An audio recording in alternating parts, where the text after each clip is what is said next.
नमस्कार दोस्तों, जय श्री राम, राधे राधे दोस्तों। कैसे हो आप सब? आशा करती हूँ आप लोग ठीक होंगे। रेखा विजय ब्लॉग में आप सभी का स्वागत है। तो आज मैं आपके लिए लेकर आई हूँ सोहर गीत।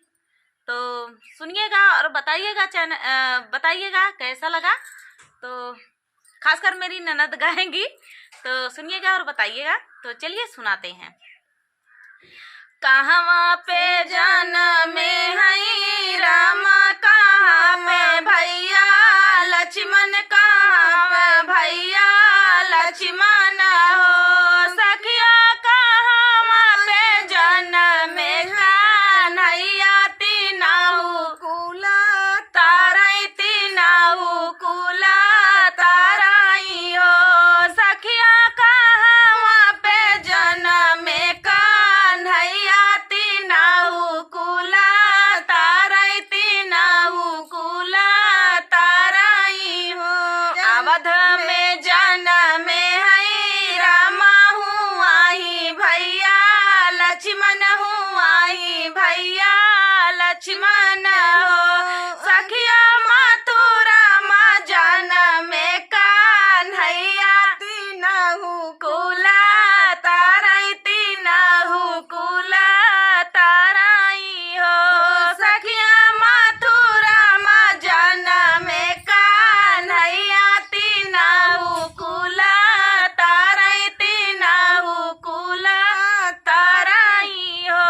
के करे ही जन्म है रामा, के करे भैया लक्ष्मण, के करे भैया लक्ष्मण हो। सखिया के करे ता जन्म कन्हैया, तीनहु कुला ताराई, तीनहु कुला ताराई हो।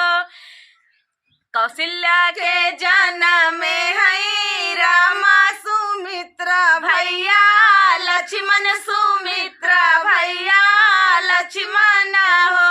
सखिया देवकी के जन्म कन्हैया, तीनहु कुला ताराई, तीनहु कुला ताराई हो।